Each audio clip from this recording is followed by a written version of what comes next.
The harvest is not dying because of bad soil. It is not dying because you forgot to water. It is dying because of botanical warfare. A silent war is happening right now beneath the surface of your garden. Roots are releasing invisible chemicals. Plants are poisoning their neighbors, and your vegetables are losing the battle every single day. The worst part? You paid good money for those seeds and starts at the nursery. Every plant that dies is money taken out of your pocket and given back to the expensive grocery store system. Today, you will discover the 7 forbidden pairs that are effectively poisoning each other in your backyard right now. We will uncover the tomato and potato disaster. We will reveal the secret chemical weapon of fennel. And we will expose the #1 mistake that 90% of gardeners make. But pay close attention to pair #1. It is likely sabotaging your most expensive crops at this very moment. Let us begin with pair #7. This is the chemical wall between beans and onions. Many gardeners plant these together because they grow in opposite directions. Beans climb up, onions grow down. It seems efficient. But it is a disaster underground. Hey, show an animation of onion roots touching bean roots. Have you ever had a row of beans turn yellow for no reason? You checked the water, you checked the sun. But the problem was hiding in the soil chemistry. Onion roots release sulfur compounds. These compounds destroy the nitrogen-fixing bacteria that live on bean roots. Beans need this specific bacteria to survive. The bacteria pull nitrogen from the air and deliver it to the plant. Without them, the bean cannot process nutrients. The leaves turn yellow, the growth stops, the crop fails. This is called allelopathic suppression. It is a form of root zone interference that creates a microbial imbalance. Keep onions and beans far apart. Give the beans their own space to breathe and build their nitrogen stores. Pair #6 is the pest bridge between broccoli and strawberries. This mistake invites total destruction to your garden. Broccoli is a member of the brassica family. It acts as a powerful pest magnet for aphids and cabbage worms. These pests love broccoli leaves. They eat them. They lay eggs on them. They multiply quickly. Now, here is the problem. When you plant strawberries nearby, those pests discover a new food source. They migrate from the broccoli to the soft, sweet strawberries. This is called cross-infestation. It creates intense pest pressure on both crops at once. The strawberries end up with hole-ridden leaves and ruined fruit. The pest-host cycle continues all season long. Have you ever lost a whole berry patch to bugs you could not see? This is exactly why. Break this cycle with physical space. Plant broccoli in one bed and strawberries in another. Keep them as far apart as your landscape allows. Pair #5 is the sunlight thief. This is corn and tomatoes together. Both are summer favorites. Both love heat, but they fight like angry siblings for resources. Corn grows fast and tall. It creates height dominance over everything around it. The corn casts a long shadow directly onto the tomato plants. Tomatoes need full sun to produce sugar and lycopene. Without enough sun, the fruit stays small and sour.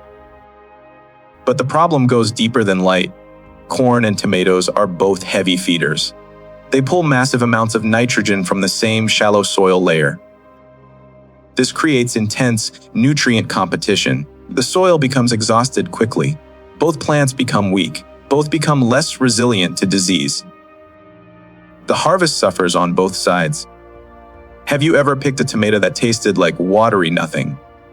It might have been starving for sun next to a corn stalk.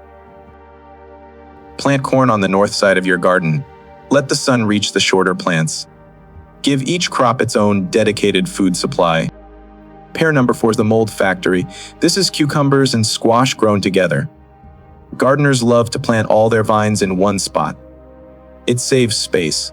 It looks organized, but it creates a pathogen bridge.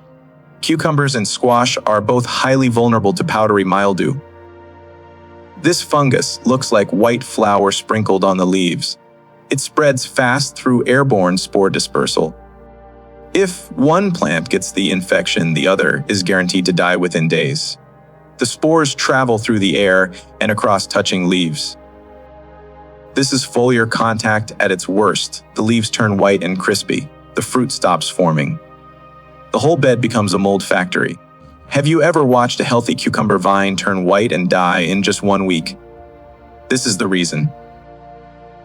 The fix is simple. Give each vine family its own space. Provide a 3-foot airflow buffer between them. Dry leaves resist disease. Wet leaves invite it.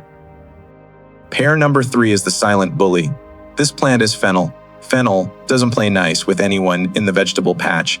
It is a master of biochemical suppression. Its roots release powerful chemicals into the soil. These chemicals are called root exudates. They act like a natural herbicide designed to kill competition. They poison the ground so other plants cannot grow. Tomatoes planted near fennel will stunt and stop growing immediately. Peppers will turn yellow and give up on life. Beans and peas will fail to produce even a single pod. The fennel does not just compete for nutrients. It actively kills the competition to claim the space. This is allelopathy in action. Have you ever planted something that just sat there and refused to grow for months? Fennel might be the hidden cause. The only safe place for fennel is in a container far from your main beds. Do not try to find friends for fennel. It has none. Isolate it completely to protect your investment.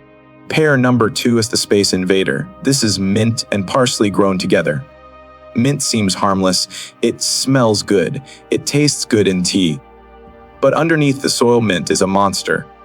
It spreads through underground runners called rhizomes. These rhizomes shoot out in every direction like a web. They invade the root zone of delicate herbs like parsley. They wrap around the parsley roots and squeeze. They steal the water and nutrients before the parsley can touch them. Eventually, the parsley is choked to death beneath the soil. You cannot see it happening until the parsley wilts and dies. This is called rhizome invasion.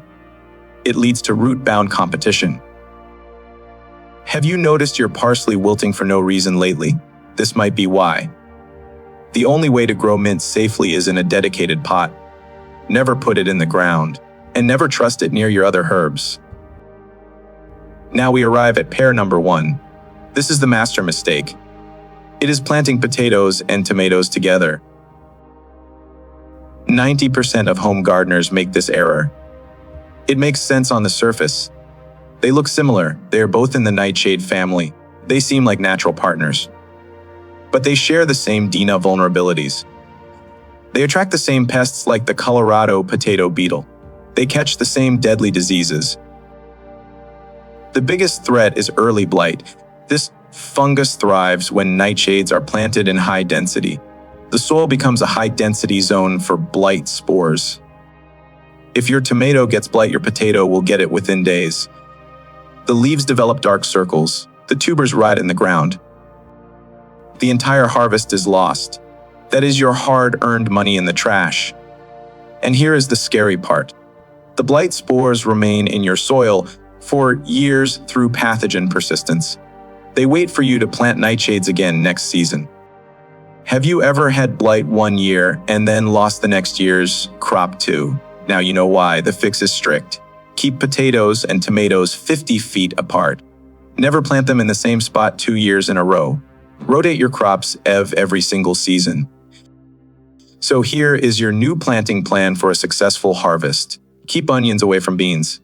Separate broccoli from strawberries. Put corn on the north side of the garden. Give cucumbers and squash their own space with plenty of air. Banish fennel to a container. Grow mint only in heavy pots. And never let potatoes near tomatoes. These simple changes stop the silent war in your soil. Your plants become resilient. Your harvest doubles. And you take one more step toward financial autonomy. You grow your own food. You exit the expensive grocery store system. Every tomato you pick is money back in your pocket. Every potato you dig is one less bag to buy from the store. That is real freedom. If this guide helped you win the war in your garden, please consider subscribing to the channel.